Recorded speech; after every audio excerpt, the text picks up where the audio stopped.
नमस्कार. आज आपण एका खास अंकावर बोलणार आहोत. निर्भीड मराठवाड्यानं प्रकाशित केलेला आठवणीतले भाऊ हा विशेष अंक. हो, दिवंगत श्री बाबासाहेब आकात म्हणजे भाऊ यांच्या कार्याला आणि त्यांच्या आठवणींना वाहिलेला हा अंक आहे. बरोबर. आणि यात भाऊंच्या जवळच्या अनेक लोकांनी, मान्यवरांनी त्यांच्या आठवणी सांगितल्या आहेत. अगदी. तर आज आपला प्रयत्न राहील की या आठवणींमधून भाऊंचं व्यक्तिमत्व कसं होतं, त्यांचं शिक्षण, सहकार, राजकारणातलं योगदान कसं होतं हे समजून घेणं. आणि विशेषतः मराठवाडा म्हणजे जालना जिल्ह्यावर त्यांचा काय प्रभाव होता. हो, नक्कीच. चला तर मग सुरुवात करूया. हो, म्हणजे हा अंक खरं तर भाऊंच्या कामाचा आणि व्यक्तिमत्वाचा एक आरसाच आहे असं म्हणायला हरकत नाही. 9 मार्च 1959 परतूर तालुक्यातलं सातोना खुर्द हे त्यांचं जन्मगाव. अच्छा.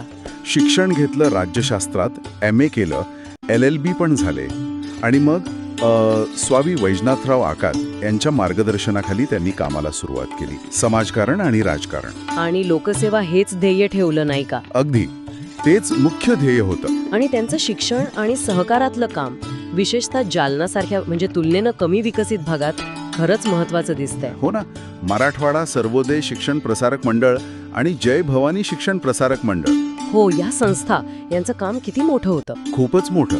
म्हणजे या संस्थांच्या माध्यमातून त्यांनी शाळा कॉलेजेसचं एक जाळं उभं केलं. अच्छा. साधारणपणे 3 वरिष्ठ महाविद्यालय, 9 कनिष्ठ महाविद्यालय आणि 28 विद्यालय. अरे वा. हो. आणि याचा परिणाम काय तर जवळपास 1800 लोकांना रोजगार मिळाला आणि सुमारे 22,000 विद्यार्थ्यांना शिक्षणाची संधी. बापरे, हे आकडे खूप मोठे आहेत. म्हणजे ग्रामीण भागात शिक्षण पोहोचवण्याचा हा एक मोठा प्रयत्न होता. अगदी.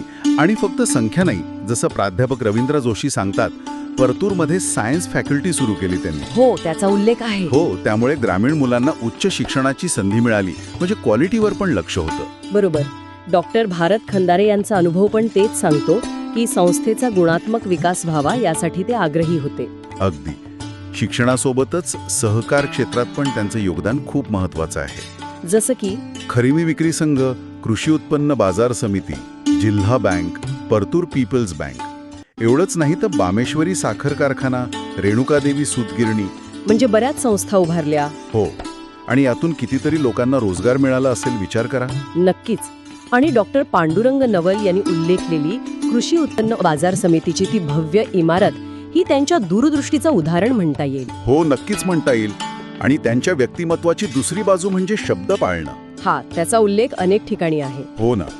डॉक्टर अशोक पाठक, LK बिराजदार दोघांनी सांगितलंय की दिलेला शब्द ते पाळायचे, स्पष्ट वक्ते होते. म्हणजे प्रसंगी राजकीय नुकसान सोसलं पण तत्व सोडली नाहीत. अगदी. डॉक्टर नवल आणि बालाजी ढोबळे हेच नमूद करतात. पण इतके स्पष्ट वक्ते असूनही लोकांमध्ये सहज मिसळायचे असं दिसतंय. हो, ते महत्वाचं. सर्वसामान्यांसाठी सहज उपलब्ध असायचे. प्राध्यापक दासू वैद्य यांनी माणूस मालिकेच्या चित्रीकरणावेळचा अनुभव सांगितलाय. हो. आणि प्राध्यापक छबुराव भांधवलकर, विजय राखे यांनी त्यांच्या वैयक्तिक मदतीचे किस्से सांगितले आहेत. गरजूंना मदत करायचे. आणि प्रभाकर सुरू काय सांगतात की अगदी साध्या कार्यकर्त्याच्या घरीही जेवायला जायचे. हो ना. हीच ती मातीशी नाळ जोडलेली वृत्ती. राजेश नवल यांनी हा शब्द वापरलाय. बरोबर. कार्यकर्त्यांनी कर्मचाऱ्यांना कुटुंबासारखा वागवायचे असं डॉक्टर भगवान दिरंगे आणि दशरथ देवडे म्हणतात. अगदी. आणि अजय देसाईंचा अनुभव बघा. पक्षभेद विसरून चांगल्या कामाला प्रोत्साहन द्यायचे. म्हणजे किती सर्वसमावेशक दृष्टी होती. विनायक काळे यांनी नगराध्यक्ष पदाच्या वेळेचा अनुभव सांगितलाय. तोही याच प्रकारचा आहे. हो. बरं, मग त्यांचा राजकीय प्रवास कसा राहिला? म्हणजे युवक काँग्रेसपासून सुरुवात केली. हो, तिथून सुरुवात करून प्रदेश काँग्रेस सरचिटणीस, राजीव गांधी विचारमंच प्रदेशाध्यक्ष अशी पदं सांभाळली. स्थानिक पातळीवर तर त्यांचं वर्चस्व होतच. जिल्हा बँक, जिल्हा परिषद उपाध्यक्ष.